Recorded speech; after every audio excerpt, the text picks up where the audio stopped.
Good afternoon, everybody, and thank you for joining us for Landmark's very first virtual event. Since these still crazy times don't allow us to bring filmmakers to our theaters yet, we thought we'd bring them into your homes. Like us, we think cinema lovers are starved for a big dose of film talk, and that's why we're here. Landmark has been running movie theaters for nearly a half century. Over that span and long before it, our business has never felt the impact we've taken this year. Television, cable, VCRs had nowhere near the effect this situation has had on movie theaters. We're desperately trying to make a comeback and currently have 12 of our theaters reopened. Most of them are opening the Climb this weekend.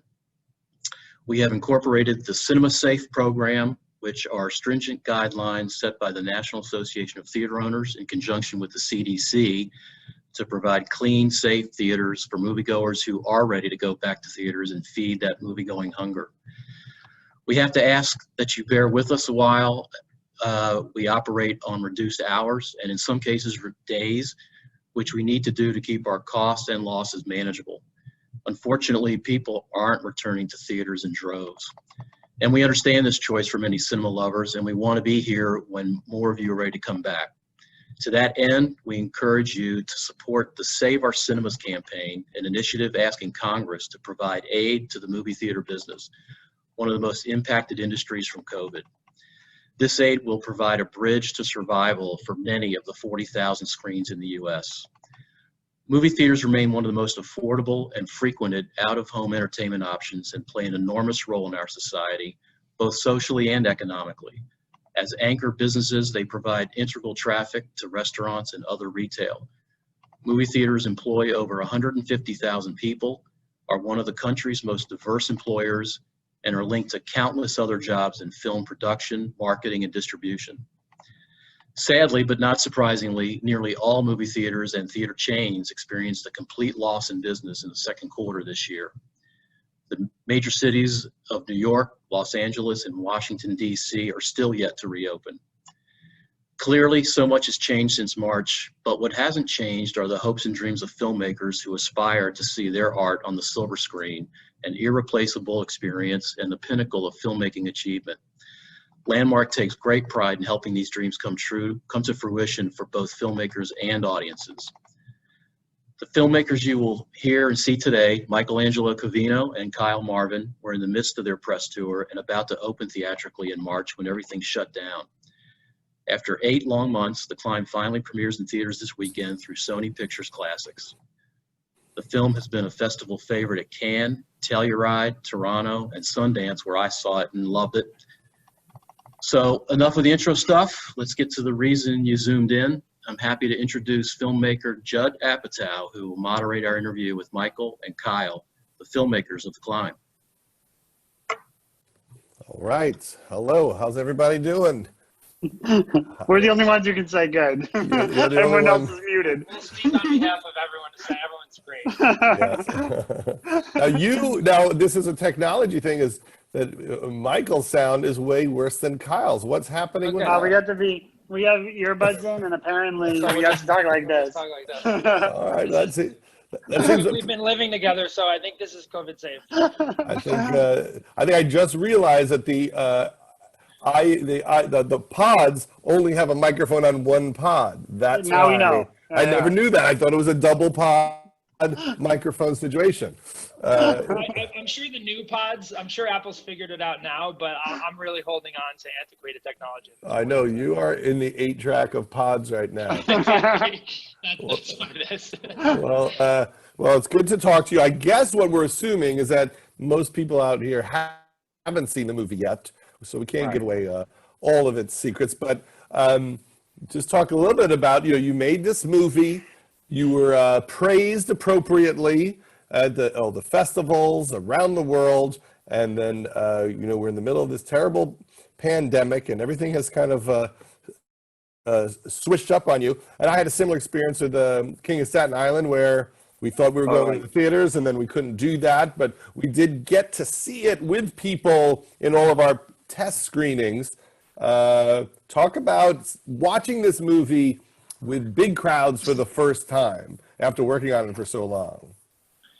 Well, I think, the first time we watched the film at all with a crowd was in Cannes at France. And, that's like one of those killer bee, you're sort of like, it's all or nothing. You feel like your head's on the chopping block because they boo and they have like a history of booing things. And it's not really, I was like, we kind of looked it up and we were like, how many American comedies have played here? And we are like, oh, I don't even know what the precedent is, whether an American comedy has been booed or praised or whatever. So we were very uncertain of what was going to happen when we went there. But, I think we were just excited to get the film out in front of an audience, and we luckily didn't get booed, and the reception was very warm. And, since then it's been really amazing because the festival journey that this film's taken has allowed us to play in like kind of all over the world. I mean, we played in Hong Kong, we played in Vienna, Telluride, Sundance, and you notice that like there's jokes that hit some places that don't hit other places, but then there's just some jokes that no matter where you are, people seem to respond to. And I guess, it speaks to like the universality of certain themes that we were dealing with. Well, let me say, I have never gone to Cannes because every time I make a movie, I'm like, hey, should we take this one to Cannes? And they always say the same thing.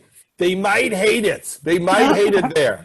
We don't want the bad buzz of taking your movie to Cannes. Like, they're very afraid of the American comedy showing there. So it's so great that you got to have that fantastic experience. But why didn't you, so you didn't see it with any crowds before seeing it there? You never like got 100 friends or in a room to watch it or anything like that?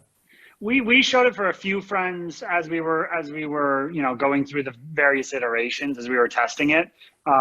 But never. It's always done with such a critical eye in those scenarios. Yeah, it was like friends and family screenings, but really it was like filmmakers in New York City screenings, which is like, I don't think this works. Right. And you're just like, oh, okay.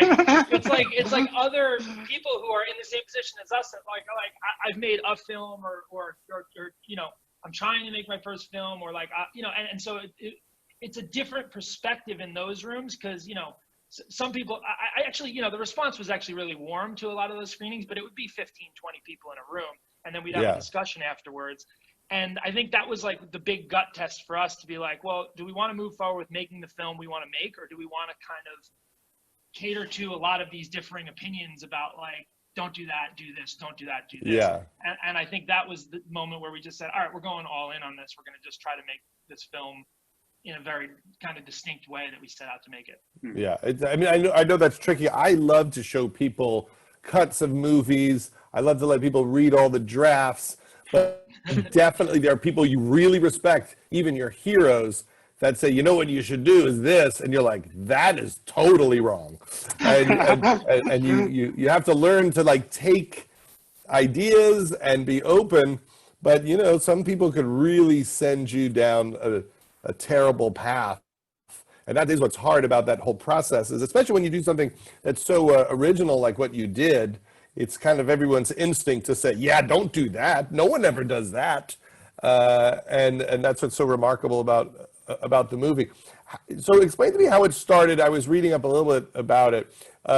So when you did the original short, so for those who haven't seen the movie, it beat 1917 to the no edits in long sequences concept. When 1917 came out, I'm like, oh my God, they're going to be so mad that there's a no edit in the sequence movie coming.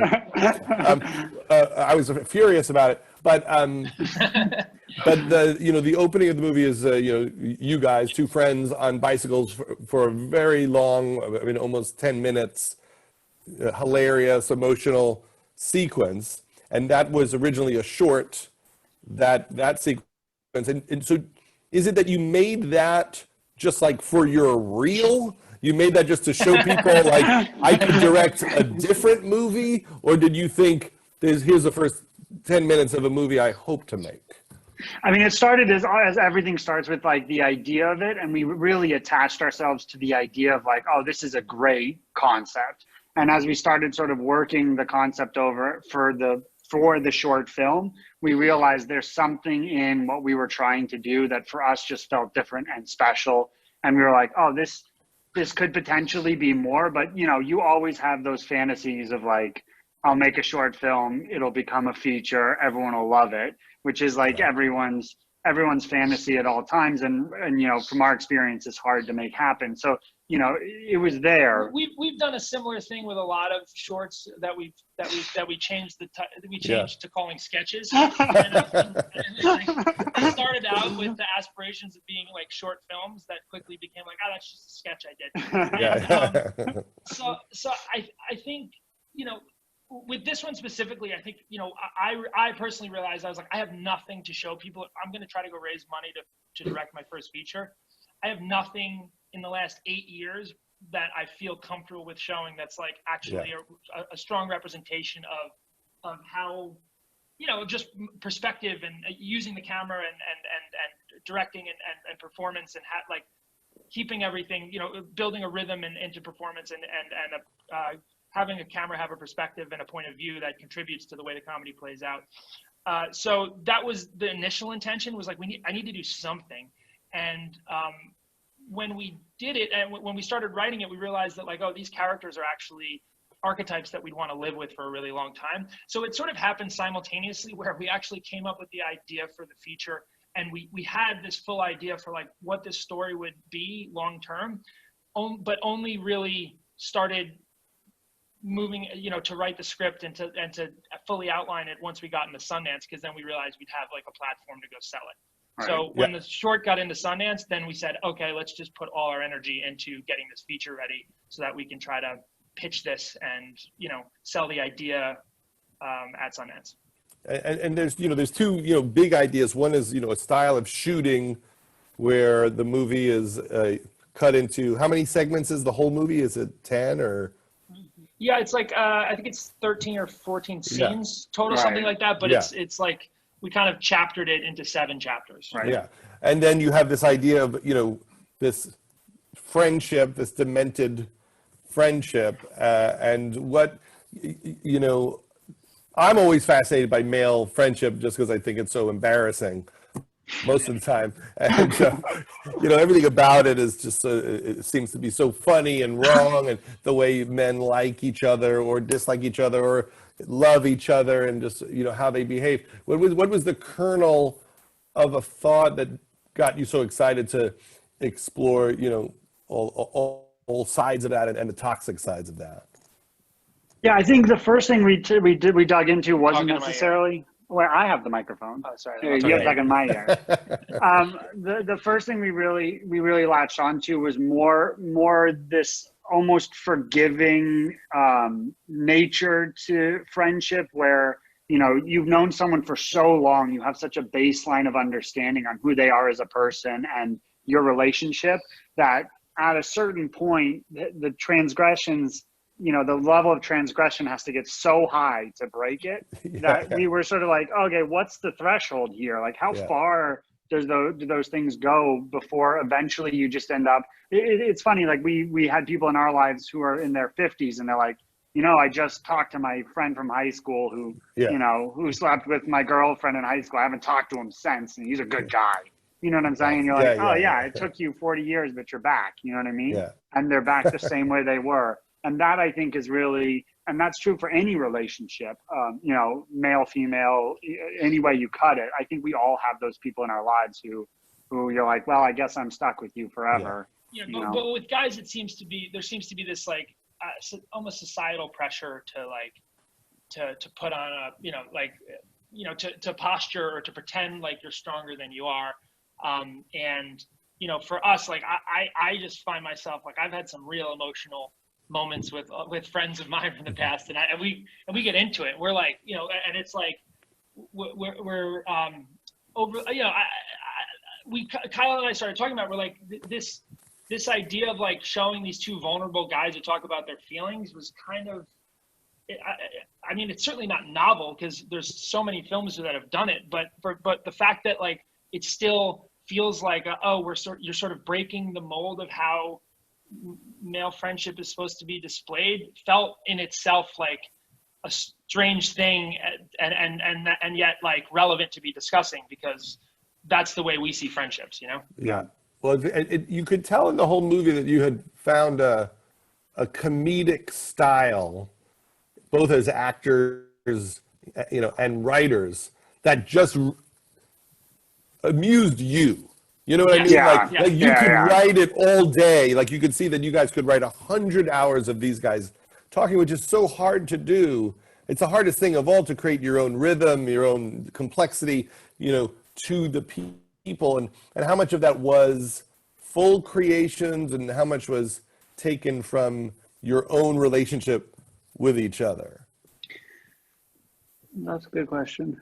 I mean, certainly, like the rhythm and cadence of how we mess around and, you know, and banter in real life, you know, is present in the film. But I think, you know, one of the things that we were very conscious of was what our strengths as actors and as a director and what our weaknesses were. And I think we felt really strong about improvising, and we felt like we could really rely on improvisation. And so we sort of consciously set out to not give ourselves the opportunity to improvise because we didn't want that to be a crutch, and we didn't want this to feel kind of like, you know, just too loose. We wanted and we wanted it to feel like super tight and choreographed. And, you know, if the idea was, you know, if the camera's pointing in this direction and it has to move over in a certain rhythm, you better get your line out at a certain time, and then the camera's going to move into the other room. So that didn't really leave us a lot of room to you know, for wiggle room for like, oh, let me riff here that much. And I think as a result of that, we had to like really learn how to act in a very quick, short order. How did you learn how to act? I mean, I think, you know, upon watching it again, I have to say what I found most fascinating about it. First of all, the movie does so many things that I'm really bad at, right? Like it looks good, and it, you know, it's like the camera work is complex, and it's confident enough. It's confident enough to not improv. You know, like I'm afraid to not improv. There's so many things, but as I watched it, I kept thinking, their acting is so good, and then I like think to myself, what else have they been in that they're this good? And and then you add into it the terror of screwing up because it's an 8-minute take. But, you know, you don't feel it with anyone in any of the scenes that they're thinking, oh shit, if I drop my line, I just ruined the last 8-minute take. And did it make you guys more focused as actors, just that the takes were so long, I have to be so present and not scared of screwing up? Or is it because you're the directors, you don't care if you screw up because you're the one that's got to get it? I think there's a funny thing to it. I think it really, everyone, the crew and the cast, because we went in knowing this is how we're doing it, there's no chance for coverage. The camera's didn't even roll coverage. So there was no option going in, and everyone knew that. So I think everyone came in with the expectation that like, hey, sound guy, if you're not over in the corner, you're going to get seen by the camera and you ruin this whole thing for everyone. So everyone was at such a high level. As soon as we rolled each take, it became this like really almost enjoyable masochism where you knew like, oh, okay, this, you know, the stage really time. There was never really. The very best take from the wedding scene, at the very end, the camera pans around and there's a guy standing there holding a bounce board just in the middle of the shot, and just pans past him and goes over. And our lead actress just started hysterically crying in the middle of the church on the floor after that take. Which was basically like, the idea was like, oh, I can't do this anymore. And I was like, I get it. Like, and we used a different take, and I think our DP was very unpleased because you know, he was like, we lost the light, shot's over, we got to pack it in. We're like, yeah, we don't have the scene, so we're going to keep shooting. And he's like, no, we lost the light. And it was like, yeah, I know we lost the light, but we're going to have to figure it out, like, because, you know, we have to keep going. And, you know, we got the take. But there were a lot of those. And I think the hardest thing about shooting like this, why I would never do it again, is because a lot of the best performances and the best moments are on the cutting room floor. Yeah. That's always my fear is, you know, I'm a hoarder. So like that scares me more than anything, you know, even in my I noticed the books behind you. I mean, even like, you know, the last movie, you know, I was working with Bob Elswick, the great cinematographer, and he likes to like look around and the camera's moving a lot more than it has moved in my movies. And I was always scared, like, what if he's in the wrong spot when magic happens? Right. And he wasn't. That's why he's incredible. But it's certainly terrifying. Talk about Gail Rankin for a minute, who plays the love interest in most of the movie, who is a remarkable actress, just so funny and deep and dark and weird. And where did she come from? How did you find her? What was the approach to that character? She came from Scotland originally, by way of Juilliard, and then it was weird because that character was like our blind spot, right? That was the work that Gail does in the film is literally the linchpin. It's the way the film is held together, because without her, this thing just really becomes the worst version of what we were hoping it wouldn't be, which is it's just about these guys, and there's no other perspective. And what Gail really did was like grounded it with like, you've got all these characters, for everyone on who hasn't seen the film, Kyle has this relationship later on in life who I decide that I don't think is good for him, and I decide I'm going to destroy. And that's a very subjective perspective for my character, because it's like I don't like her, and Kyle's family doesn't like her, but by the end of the film you realize, like, wait, why don't they like her? Oh, they don't like her because of their own shit. This has nothing to do with the fact that she's actually a decent person who just has her own wants and needs. And what Gail did, which was so beautiful, in embodying this role, is she gave us the confidence to say, no, my character would make this really reprehensible decision. Don't worry, I'm going to own it. I understand how messy this character could be. And where we would get maybe a bit trepidatious about, like, okay, well, maybe we make her a bit more likable here and there, she would lean the other direction and be like, don't you dare try to make my character more likable. Let me own this character, and let me figure out how to like make her, basically understand her and present a character that people will look at and go, I know exactly who that person is. And I know that everything she's doing is based in her own frustrations. And she was great to have on set too, because, I'm not that well-trained of an actor, and she is like an incredibly well-trained actor. And she just brought, as soon as we started, she just brought this like level that I was like, oh my gosh, she is acting. Yeah, I was like, oh, she's acting. And I was like, I better step my game up in terms of like these things. So I think she brought this really powerful level of talent to the set that sort of raised everyone's necessity. You can't not be present with her in a scene, and that's what you're kind of looking for when you're casting, or when I'm casting people. I'm like, oh, I want to be across from someone who makes me step my game up. Yeah, I remember when Lena Dunham started working with Adam Driver.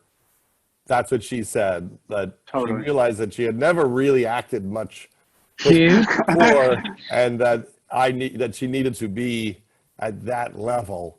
Or she would look ridiculous. Like, he's so committed that, like, oh, I guess this is acting. And she said it was like going to acting school just by trying to keep up with him in a scene and amazing and be there. Hey, dude. Oh, someone just said, "Hey, dude." Someone's talking. Moderator. Somebody's. Judd Apatow. Oh, Joey Caruso is just jumping in. But that's okay, Joey. I feel like it's going to be worth it. Okay, let's hear it.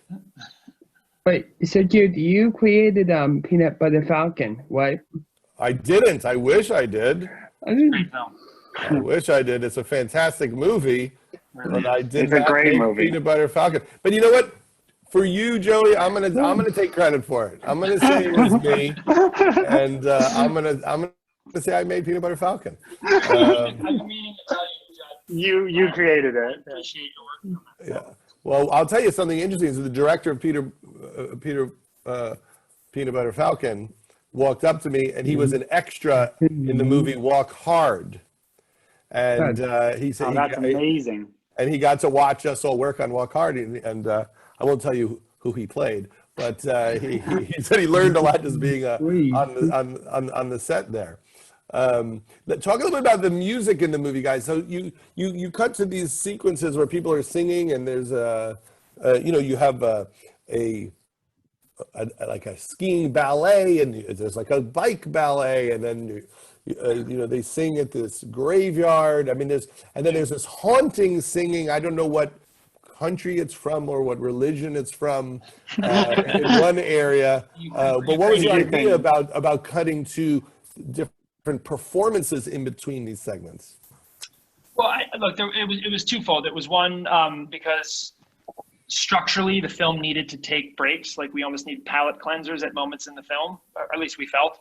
And the other thing was, you know, we were really not concerned, but when we were thinking about how we were going to film this, we didn't want it to feel cinema verite. We didn't want it to feel too like slice of life, you know, documentary style. We wanted to always be conscious of like, there is a camera and this is a film and this is choreographed and this is sort of a celebration of the type of films that we love.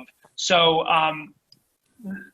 we were always kind of thinking of like, what could we do, and always thinking, yeah, we can always shoot it and then remove it later if it's just too much and it overwhelms the film.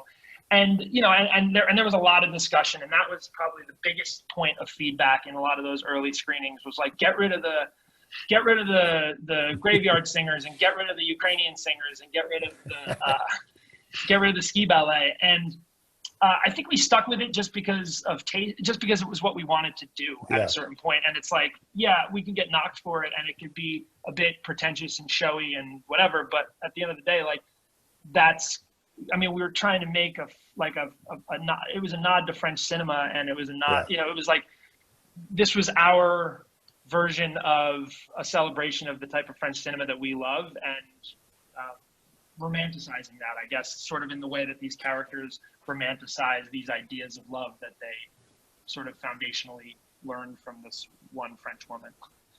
Yeah, well, I mean, I thought it worked great. I think the friends who said don't do it, I think they're dumb. I think they're dumb friends. We're not friends anymore, Judge. Yeah, I feel like I bet they're trying to destroy you. I think those are the friends who are trying to destroy you.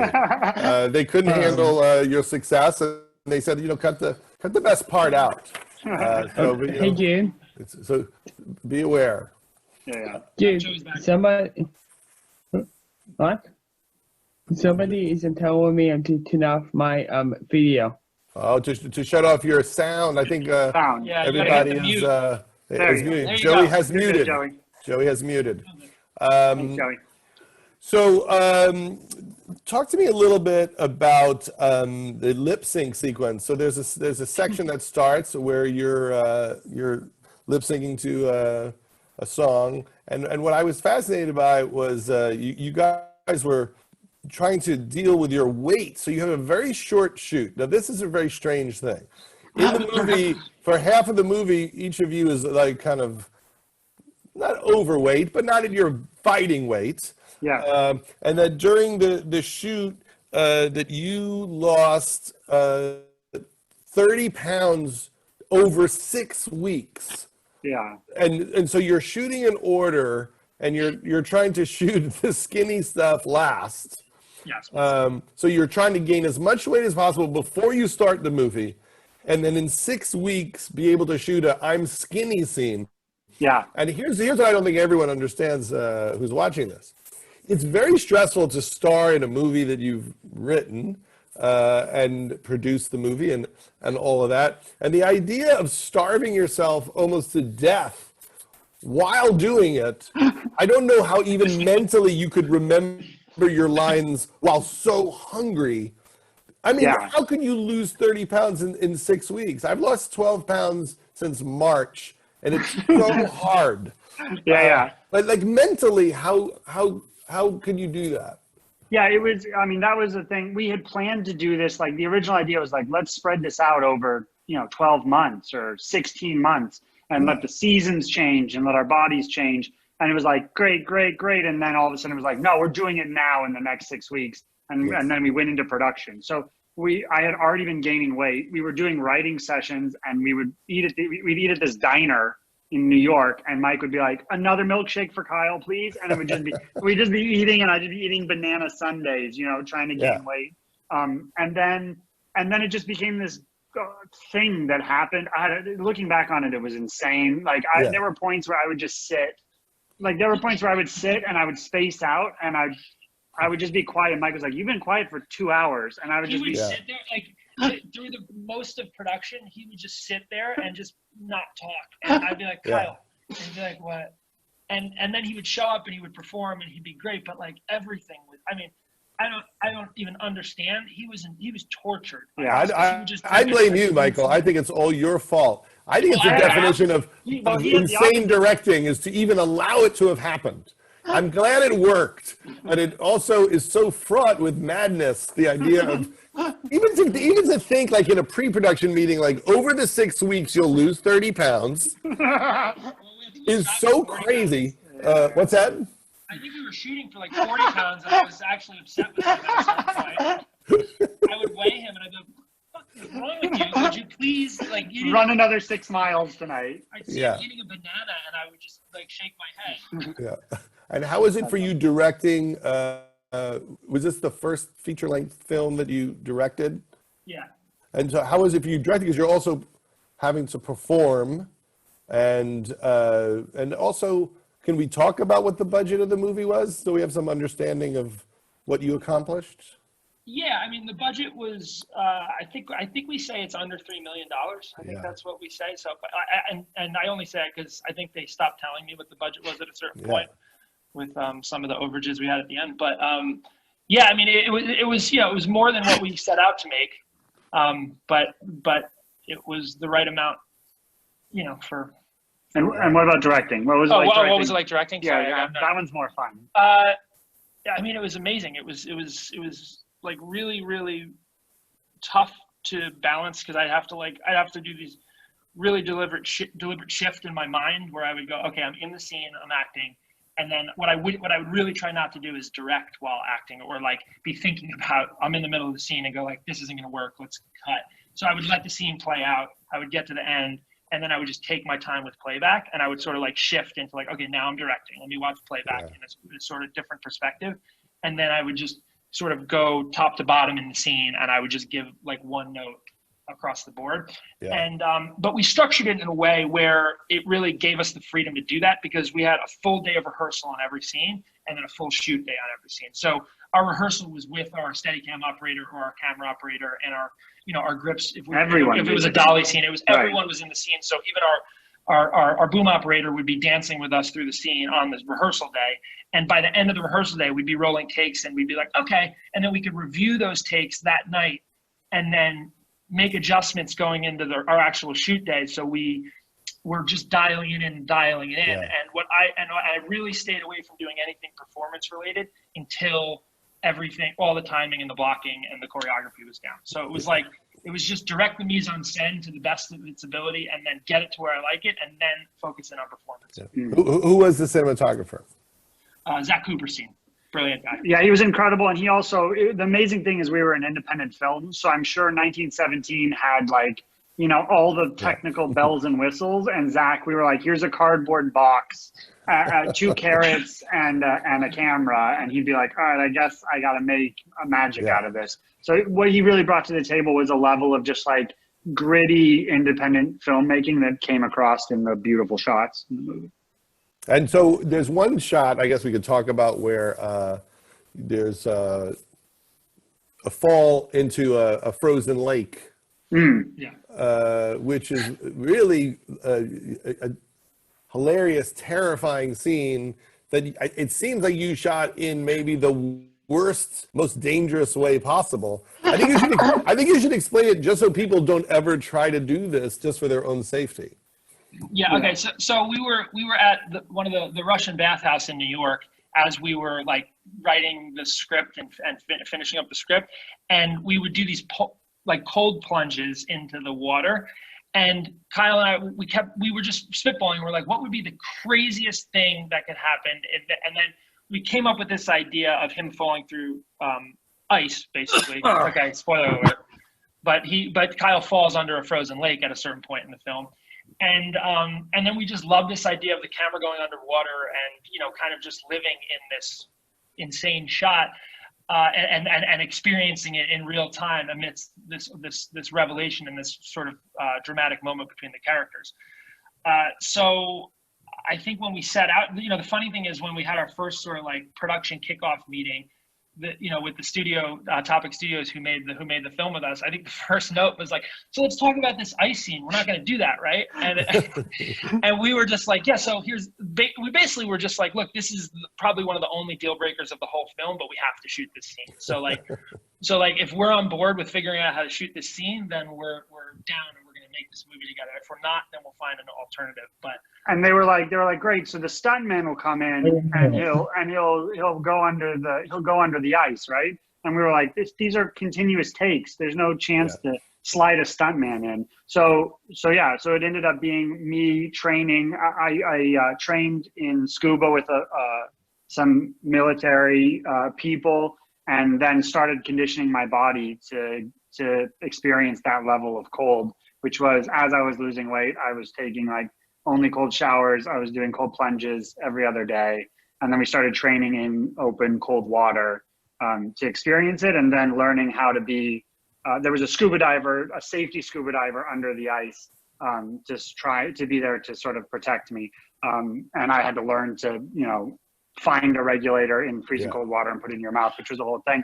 But the craziest part was when we filmed that, when we finally got to filming it, it was minus 16 degrees above the water. So truly it was worse above than it was below. And the crazy part was the top side. Mike was plunging his head in and out of that water in that temperature. So there's this guy called Wim Hof. He's like the Iceman. He's this Dutch guy. So what Kyle's leaving out is that he'd be sitting there doing Wim Hof breathing techniques every morning and every night, and he was taking cold showers for like 2 months leading up to it. It was great. It was another piece of madness in this whole thing. I'm just fascinated by the David Blaine, Kyle attitude about working. The full I'm going to lose 30 pounds while getting used to being in freezing water for long periods. Michael, did you know that Kyle had this side to his personality that was willing to test his mental, and it's like a Navy SEAL test he's doing? Well, I knew that Kyle had 2 children that he needs to feed, and I really leaned into that. I've been around Kyle long enough as we sort of struggled to transition from advertising to film. And I kind of knew that the stakes were on the line, that if we did this movie well, we could maybe make a career out of this. So I kind of leaned into that. I was like, Kyle, you don't want to go into the ice? Fine, go back to advertising. I think he saw it. That's funny. And did advertising help you just in terms of just being specific and micro on all of the work? What did your advertising background bring to this? It brought the great jingle in the middle. There's a really great advertisement in the middle of our movie. So that's the product of our advertising. But I think really what the advertising got to us, and really on the commercial side of things, is it just gave us a chance to be producers, and learn what worked and what didn't work, and run a ton of sets and be like, all right, here's the liability when you're in this position or you're doing that. And I think that level of confidence in just how a set runs and how to be scrappy it allowed us to put every dollar up on the screen. That's a tacky thing to say, but it really allowed us to leverage everything we could to put all the value in front of the camera and be as lean as possible behind. And it also teaches you how to when you're working advertising for a lot of years, you learn how to deal with clients and agencies and these people and sincere in their wants and needs, but at a certain point, you're like, okay, who cares if the lockers are orange or red?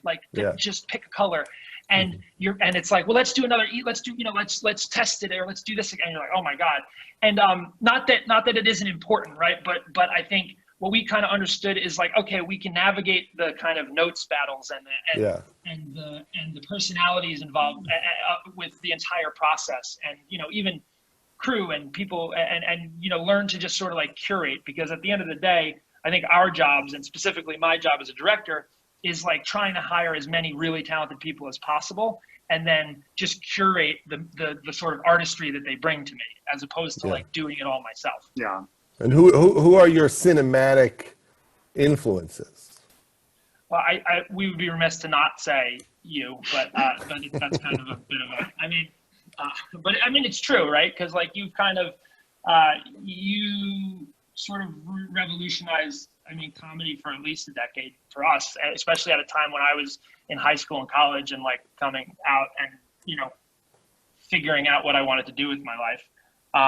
But, you know, prior to that, I would say like, I always loved slapstick comedy and I think it's funny, we've been asked this question a lot, and I think as you're younger, unless you're probably Wes Anderson, who probably had great taste at the age of 2, you know, you start out just loving popular cinema. Your consumption is just like, oh, this is a great movie, it's in theaters, it's big, go see it. And I think that's really healthy because it makes you love cinema and it makes you love things. And then I think as you get into, you know, into later in your life, you have a chance to sort of whittle down to like, oh, I really like this cinematography, or like you get into the more detailed things. But I think having a base of just loving cinema and not having to critique it too hard and just enjoy it as an art form is really helpful, you know, just to consume film, you know.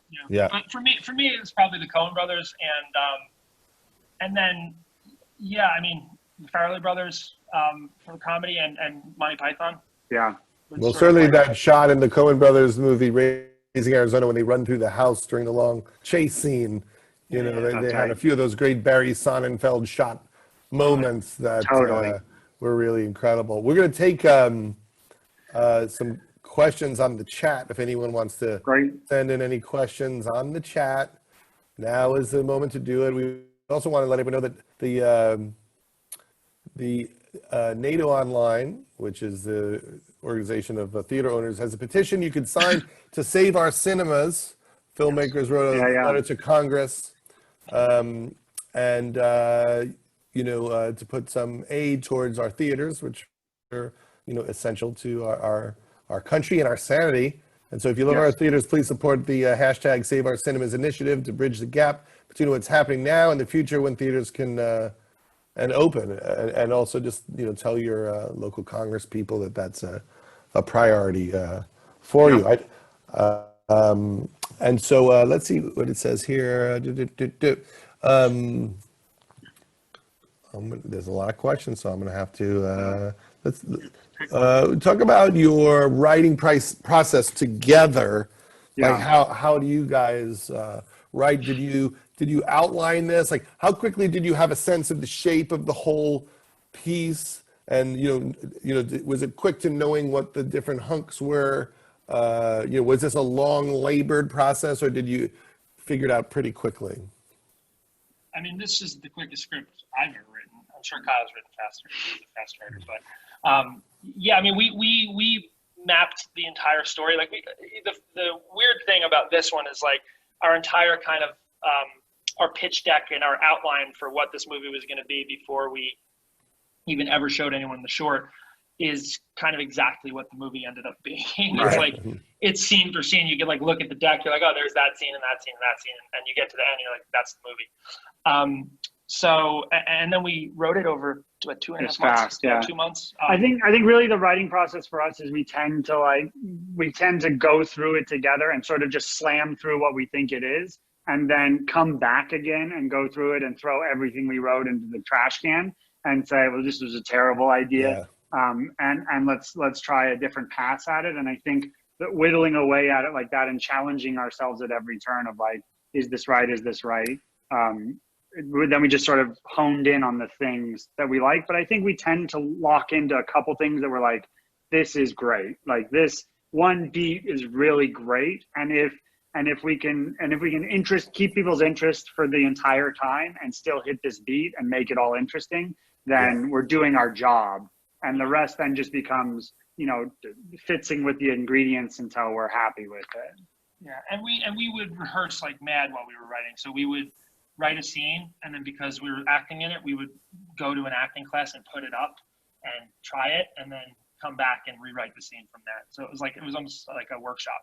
And you're also blocking it in the writing, trying to assume how it would work. Because I just in rewatching it, in all these scenes, like something kind of interesting happens, like whatever, every 15 seconds, a visual thing happens. Someone says something as they walk by, and did that happen during a protracted, rehearsal before shooting to go, oh, it's funny because we land on the dog here, or in terms of just stuffing it with visual and dialogue information in each scene?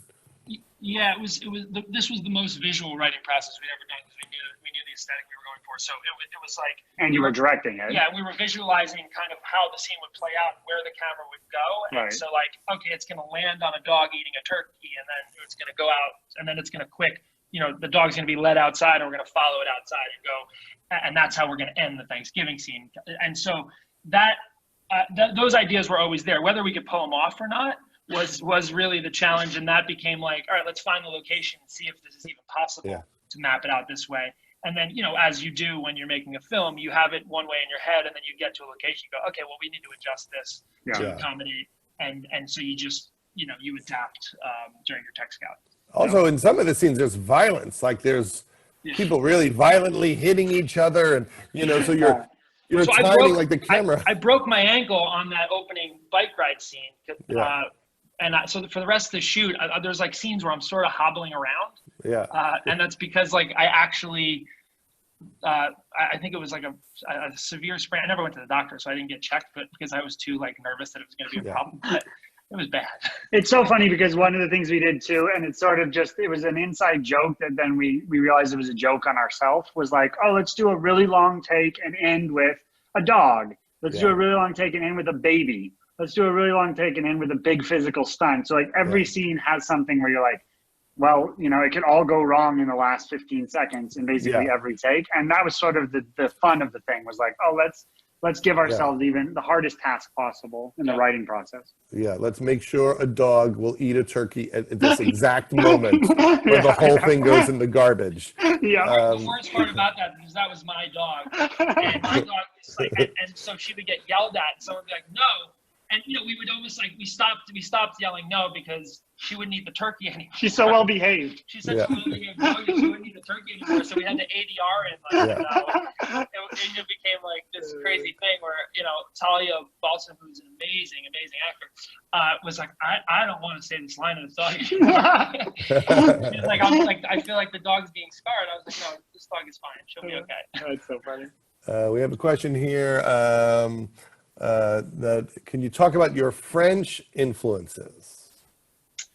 Yeah, I mean, one of them is in the film. There's a Pierre Tex reference. Le Grand Amour is like the scene. I'm watching a film in a theater during one scene. Yep. Some of the other ones that we were very deliberately referencing were like Claude Sauté. Romer. There's this movie, Caesar and Rosalie, that we watched over and over leading up to this. Eric Romer, Truffaut. It's so funny. We just started consuming French cinema, and some of the stuff just ended up getting in there without us realizing it. Like we would just be like, oh, this is a great idea. And then we'd watch it again and be like, oh yeah, that was this idea. I think one of the only real like super conscious things is we love that in every French film, they send their actors into a street that's not blocked off and they almost get hit by a car. It's like a French director masochistic thing that they just love doing. They just always send their actors running in a wide street with clearly no one blocking cars. So we tried to give a little nod to that in this movie. Yeah. Let's see. Someone has a question here. Was it always a Steadicam that you were using in those long shots? Or were you handheld, or how did you do those? No, so I mean that was part of the whole conversation about like, one of the risks of shooting continuous takes is like it can feel really repetitive and it can feel kind of like, okay, they're doing the same thing over and over again. So we were consciously not trying to be on Steadicam the whole time. So the discussion was always what's motivating the camera, what's the perspective, what are we trying to achieve visually in each scene.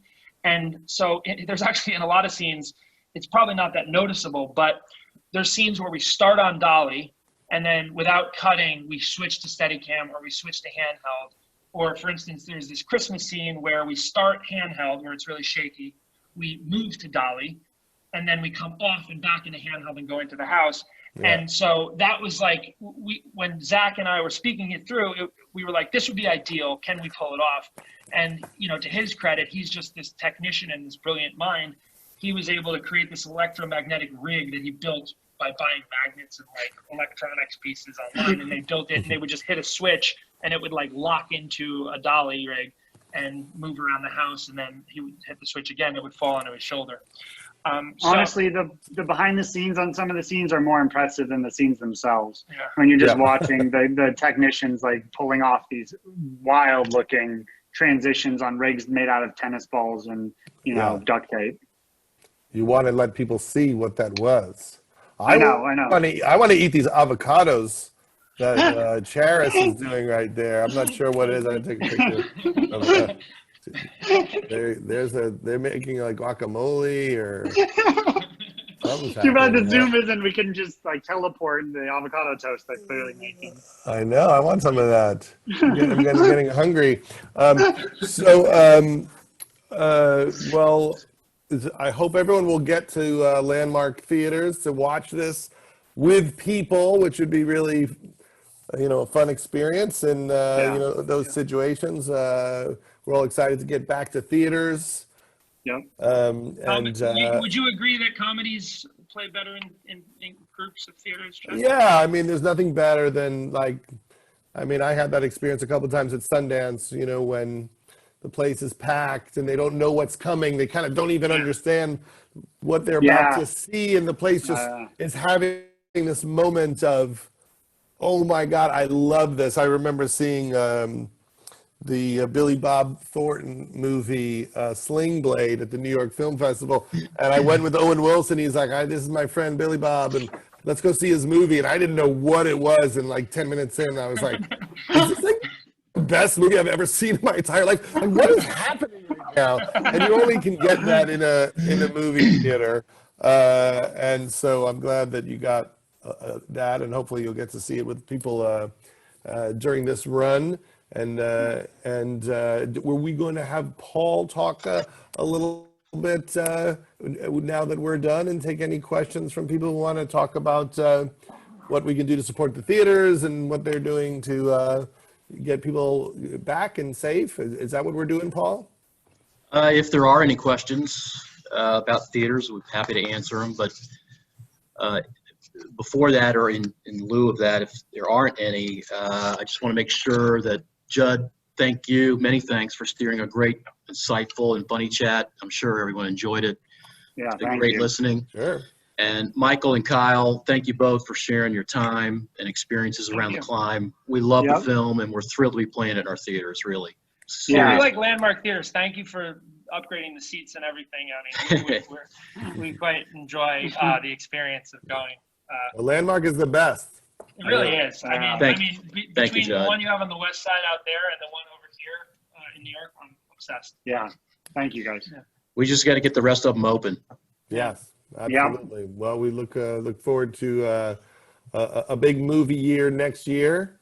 Yeah, and hopefully, I'll one day think of something again. I don't know. I'm daunted after seeing The Climb. I feel bad about myself. That's how I know a movie's great, when I feel bad about myself. But I don't know.